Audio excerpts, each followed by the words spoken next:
Is there any remover of difficulties? Save God, say, praised be God, oh, He is God.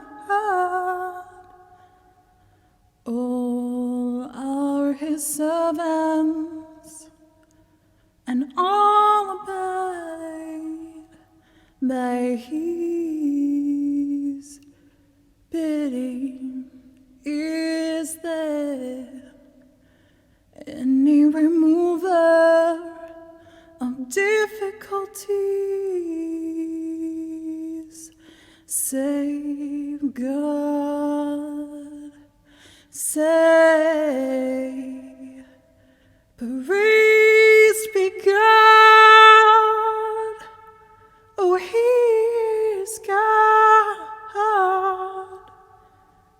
All are His servants, and all abide by His bidding.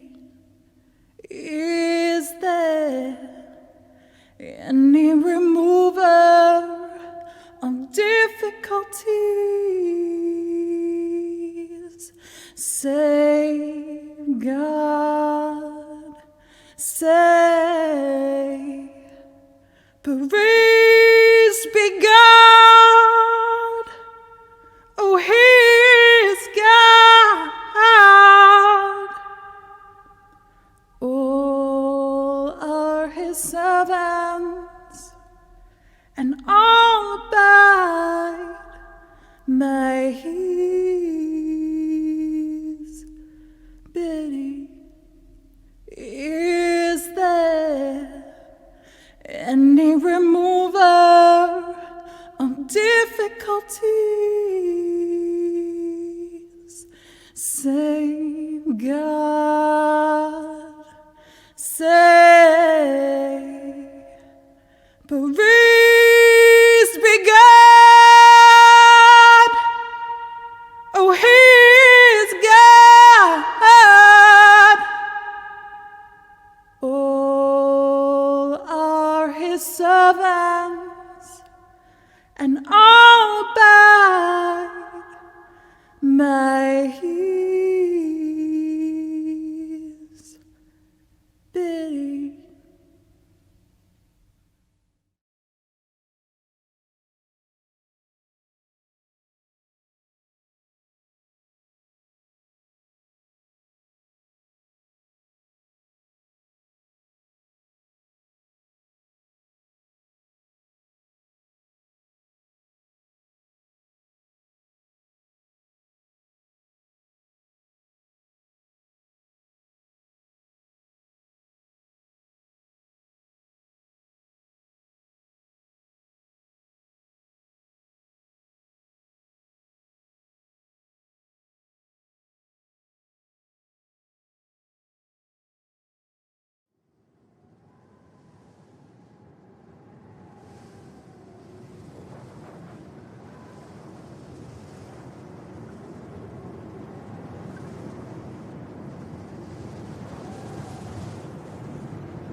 An open letter to the women of the world from the women delegates and advisors at the First Assembly of the United Nations.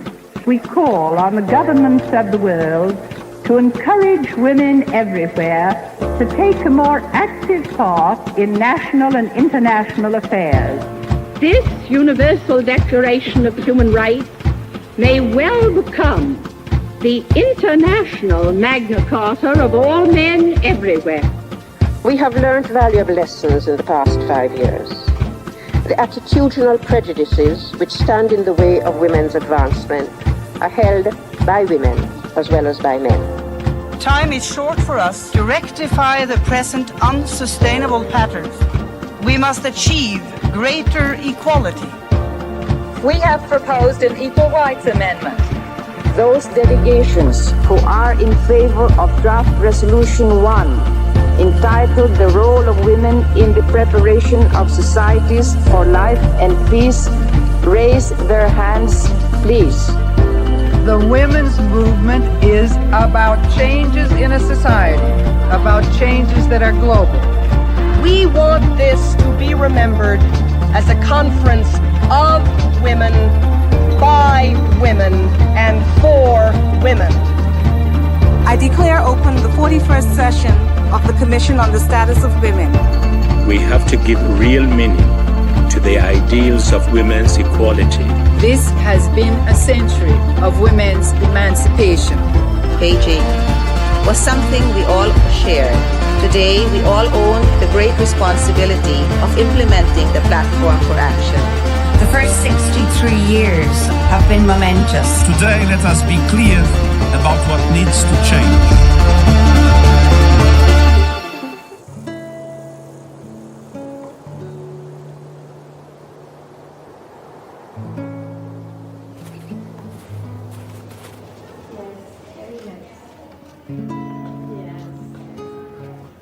Oh yes, this is Beijing. Oh, it's Beijing. That's Beijing. That's Roz Harris. Yeah. And Virginia. Wow. Which one's you, Mary? I'm not seeing you. Here, you won't believe it, but that's. Oh, that's you. That's right. I remember your suit. Yeah. Yeah, that's Mary. Yeah.